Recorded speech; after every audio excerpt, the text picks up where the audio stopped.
Vamos a mantener un diálogo con la profesional. Darío, presentamos. Así es, estamos en comunicación vía Zoom con la licenciada Noelia Manzanelli, que nos visita esta mañana aquí en El Soltate. Noelia, buen día, te saluda toda la mesa aquí. Gracias por recibirnos en este sábado, día de descanso tuyo.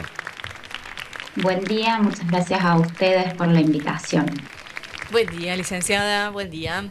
Bueno, lo decíamos en la presentación, la humanidad seguramente en búsqueda del acompañamiento, en búsqueda de tomar conciencia, ha recordado el Día de la Depresión. Es un poquito más largo el nombre, pero en definitiva hemos hecho eco en este flagelo, en este trastorno. ¿Cómo lo definimos? Bien, si el Día de la Lucha contra la Depresión, el 13 de enero, tiene que ver con visibilizar un problema que afecta a la salud mental mundial, aproximadamente el 5% de la población se estima que ha sufrido o puede sufrir de cuadros que tengan que ver con la depresión. Me gustaría un poco discriminar, ¿sí? Que cuando hablamos de depresión podemos hablar de momentos, podemos hablar de episodios y podemos hablar de personalidades o estructuras depresivas. No es lo mismo, todos podemos tener momentos de angustia, ¿no? Ante diferentes situaciones vitales, eso no nos hace personas depresivas. Podemos tener episodios depresivos, por ejemplo, ante un duelo, que es un episodio normal, donde las emociones negativas tienen que suceder, y después está la cuestión de la estructura o del déficit estructural o de la falta de recursos en la estructura de la personalidad, que ahí sí hacen a que alguien pueda caer en estos cuadros durante muchos momentos de su vida y permanecer así si no tiene una ayuda adecuada, ¿verdad? Bien. En todos esos cuadros que vos manifestabas, uno como... Bueno, le puede suceder a uno, pero si tiene un familiar o un amigo, ¿es fácil darse cuenta por ahí que está entrando en ese camino? Bueno, a veces sí y a veces no tanto, porque hay cosas que se asocian como fácilmente a la depresión, ¿no? Como la visión negativa de las cosas, la falta de motivación, la falta de proyectos vitales, de energía, el ensimismarse, el encerrarse en sí mismo, el evitar los contactos. Bueno, esto ya son cuestiones que nos hablan de que una persona está atravesando un mal momento y como que son fáciles, ¿no? Para el entorno de identificar.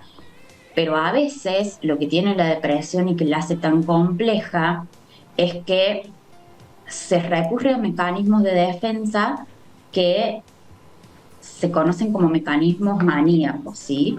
Lo que hacen es que lo que se visibiliza es todo lo contrario, porque la persona se defiende inconscientemente de ese estado, y lo que puede aparecer es el extremo opuesto, o sea, un exceso de actividad.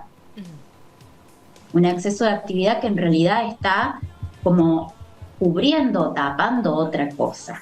Es lo que se deben haber escuchado como bipolaridad, ¿no? Como episodios maníaco-depresivos, pero que son como la contracara. Claro. ¿No? También que se lo veía.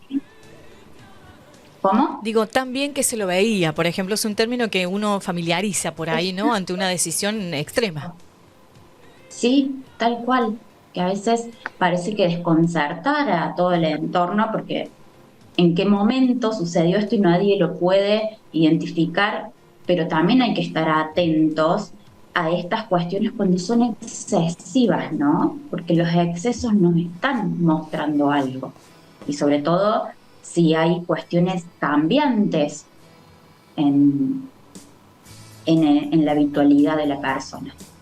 Que hay cosas que nos llaman la atención porque van modificándose y se muestran excesivas. Y en estas situaciones en las que, por ejemplo, son muy activos para el exterior o muy alegres para también en lo social, ¿en qué momento o en qué instante se puede observar esta otra cara de la situación depresiva? O sea, ¿en qué se puede observar? Más allá de que a veces estas situaciones puedan ser exageradas, como decía usted. Es que, bueno, cada persona tiene sus particularidades, ¿no? No podemos universalizar, pero sí, como es una defensa, en algún momento cae. Uh-huh. Y cuando cae, va a aparecer esta otra parte más oscura, más ligada a la falta de motivación, de energía también, porque en los periodos maníacos, imagínense la cantidad de energía psíquica que se consume, lo cual deja al sujeto después también con una cuestión de más déficit de energía. Entonces, ahí hay momentos en donde sí, va a generar como un efecto contrario, en donde vamos a poder ver que aparece la otra parte, la parte depresiva. Sí, si uno está atento puede ver estos cambios.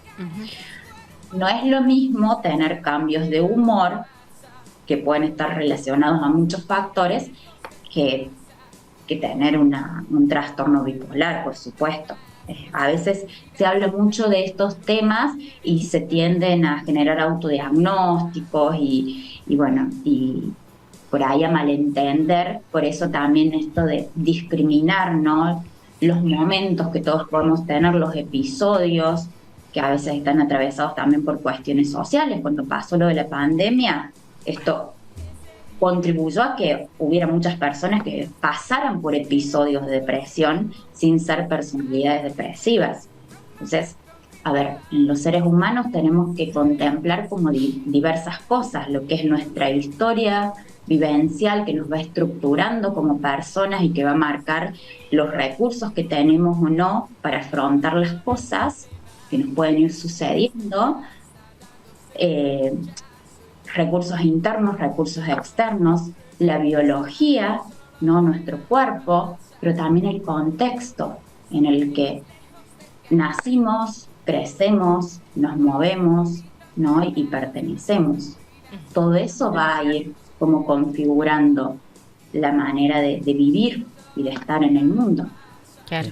Licenciada, estos rasgos que va describiendo, ¿los podemos evidenciar claramente en todas las etapas de la vida? Por ejemplo, niños, adolescencia, adultez, adulto mayor, ¿o se profundiza en algunos casos, digamos, en determinadas edades? No, sí, claro, siempre está presente, todo esto está presente desde que nacemos, ¿no? El entorno está presente desde que nacemos,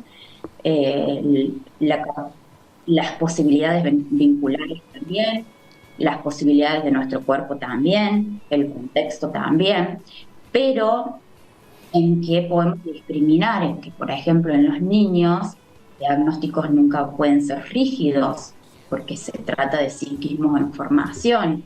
Entonces el diagnóstico se escribe con lápiz, lo que usamos mucho en psicología cuando hablamos de diagnósticos infantiles, esto de, bueno, es un psiquismo que se está creando, por lo tanto, si bien el psiquismo es abierto siempre, si no nuestro trabajo no tendría sentido, siempre podemos crear nuevas posibilidades en las personas, pero en la niñez ni hablar, es un psiquismo más plástico.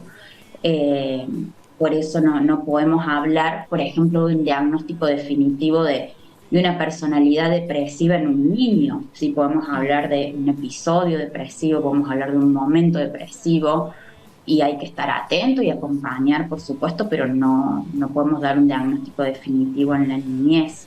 No sé si se comprende. Sí, sí. Licenciada, estas situaciones en nuestra familia, en nuestras personas más cercanas, ¿la búsqueda de ayuda es individual o se puede ayudar al otro a que busque un profesional? O sea, esta necesidad de ayuda, ¿cómo se lleva a cabo? Sí, por supuesto que se puede ayudar a buscar ayuda. Si la búsqueda de ayuda es individual o no, va a depender mucho de esto que hablamos, de los recursos psíquicos de cada persona, porque las personas mejores estructuradas están más capacitadas para identificar el malestar interno propio, y darse cuenta que hay algo que no está bien con uno y entonces poder pedir ayuda. Quienes tienen más dificultades en su estructuración psíquica, en sus recursos internos, también van a tener más dificultades para comunicarse con los otros y por ende para buscar ayuda. Y ahí es cuando más fuerte necesita estar el entorno de la persona, porque si no es difícil que eso no se desmorone, ¿no? Lo que sí es también importante saber para el entorno es que hay momentos y situaciones en donde queda eso, queda acompañar, queda apoyar, pero que posiblemente no se pueda solucionar ahí. Cuando ya hablamos de una cuestión de gravedad, es muy importante tener en cuenta que hay que acudir a profesionales, que a veces no basta siquiera con terapia, ¿no? Sino que hay que acudir a un equipo interdisciplinario cuando hablamos de situaciones de gravedad. Claro. Y no es fácil para la familia muchas veces poder reconocer esto, ¿no? Cuando creo que un poquito se está pudiendo desarmar estas connotaciones negativas que ha tenido la salud mental durante mucho tiempo, que tienen que ver con prejuicios, porque si nos duele la cabeza vamos al médico, ¿no? Si nos duele el estómago hacemos una consulta, y muchas veces se ha descuidado la parte de la salud mental por prejuicios. Creo que por suerte, sobre todo los jóvenes de hoy están pudiendo desarmar esto, y están haciendo más conscientes, y hoy se está hablando mucho más de salud mental, porque somos un todo, ¿no? No somos una mente por un lado, un cuerpo por el otro, somos un todo, y la salud es todo, integra todo eso. Licenciada, ¿cómo afecta la tecnología, o si afecta la tecnología en los niños, sobre todo, que por ahí pasan horas con el celular? Eso puede ser también una causa de depresión encubierta, por decirlo de una forma. No sé si es clara la pregunta. Bueno, este es un tema muy amplio y muy complejo, está como para que podamos charlarlo cuando quieran con más profundidad,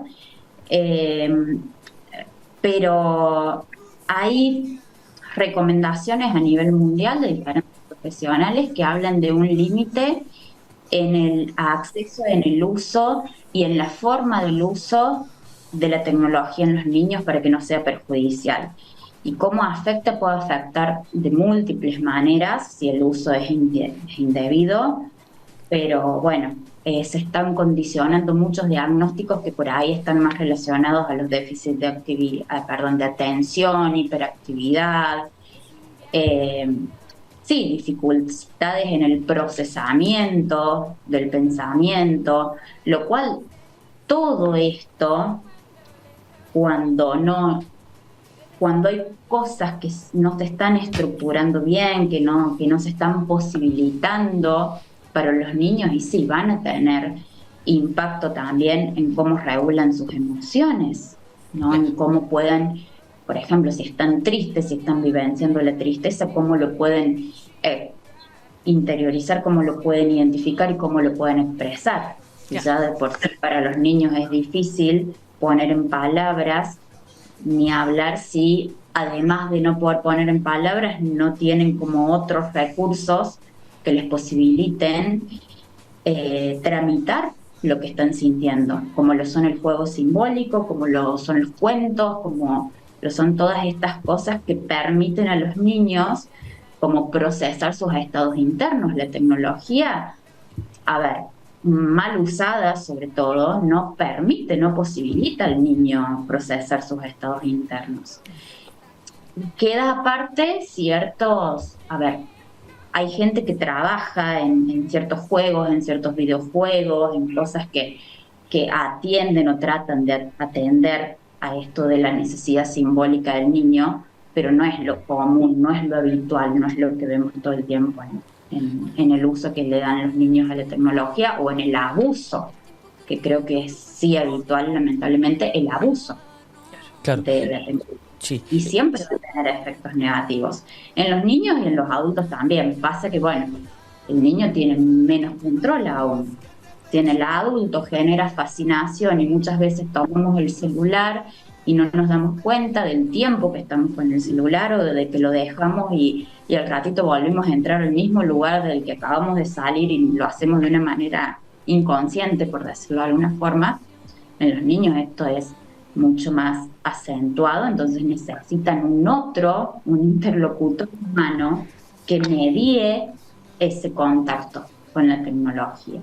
Pero bueno, es largo, es complejo, pero es muy importante que se pueda visibilizar, charlar, preguntar también cuando los papás tienen dudas, cuando los adultos tienen dudas, informarse. Es indispensable. La frustración en cualquiera de las edades puede llevar también a algunas situaciones de depresión.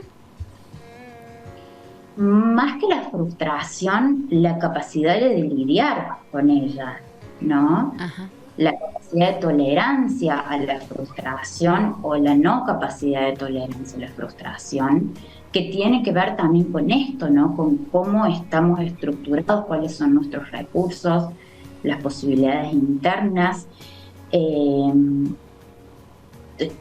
Todo tiene que ver con esta fortaleza yoica o no. Si no la tenemos, y sí, puede que la frustración, no por la frustración misma, porque la vida implica frustraciones y necesitamos tener contacto con criterio de la realidad, y eso frustra, porque la realidad frustra desde que al bebé se le empiezan a poner límites indispensables para su vida en el mundo, se empieza a frustrar. Claro. Pero el tema es justamente cómo se fue estructurando esa capacidad de tolerancia a la espera, a la frustración. Licenciada, ¿en algún momento interviene, seguido al acompañamiento en las terapias que ustedes como psicólogos ofrecen, interviene la parte clínica, psiquiatría, supongo? Esto tiene que ver con la posibilidad de medicación y de esta manera reconociendo a la depresión como una real problemática de salud. Sí, por supuesto. En muchas situaciones es indispensable el trabajo conjunto de el médico y el psicólogo, ¿no? El médico especialista, el médico psiquiatra que pueda hacer un seguimiento.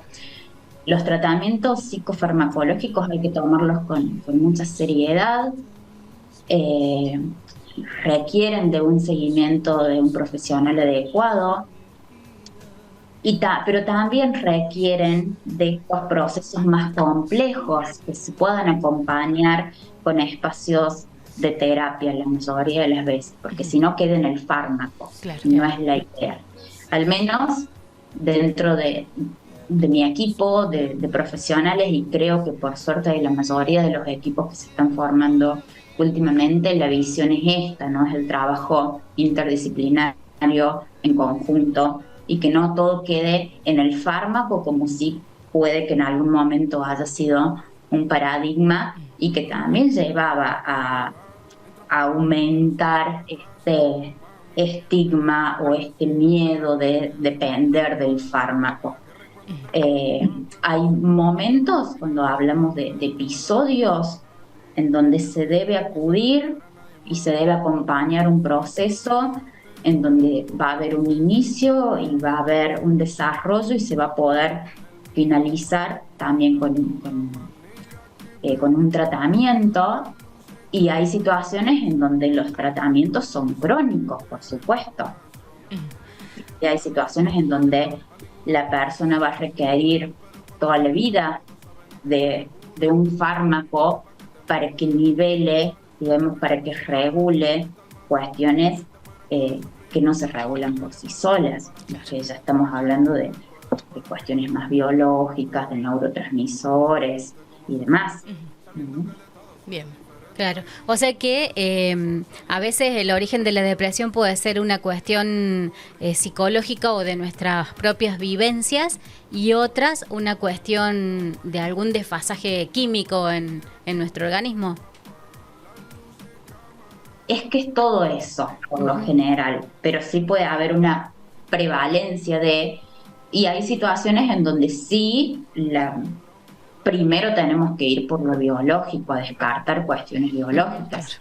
A ver, hay cuestiones de, no sé, algo tan simple como la tiroides o tan conocido como esta glándula o otras glándulas o estructuras cerebrales que si están enfermas, si hay un desfasaje o si hay algo más grave, puede manifestarse en síntomas que se confundan con una depresión puramente, psicológica, por decirlo de alguna manera.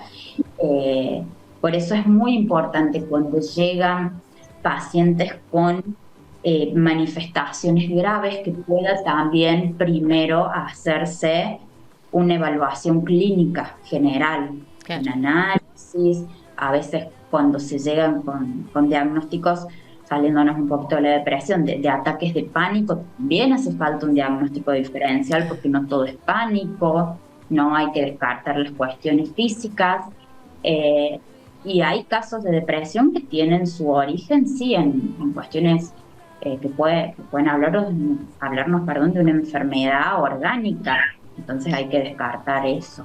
Claro. Sí, por supuesto. La recreación colabora, ayuda muchísimo en todo esto, ¿no? Sí, la actividad física también, el ocio, el poder permitirnos disfrutar. Obviamente que el disfrute es algo muy personal, pero dentro de la vida el de identificar esas cosas o esas partes de la vida que son importantes y que debemos gestionar nuestra energía entre todo eso, ¿no? Entre nuestras responsabilidades, lo que nos posibilita crecer económica y personalmente, pero también lo que nos hace sentir, lo que nos hace disfrutar, nuestros afectos, nuestra familia, nuestro cuerpo, ¿no? Cómo nos vinculamos con él, que es lo primero, ¿no? Lo primero que tenemos, con lo que llegamos al mundo y el único lugar que estamos seguros vamos a habitar para siempre. Claro. Licenciada, un placer enorme. Este diálogo ha sido muy ameno, muy claro y bueno, agradecerte de manera especial todo el equipo que nos hayas atendido en consultorio un sábado. Bueno, muchas gracias a ustedes. Cuando quieran, a su disposición. También ha sido un placer para mí poder estar en contacto con ustedes. Muchísimas Buen sábado, gracias. buen fin de. Saludos. Gracias. Gracias. Gracias.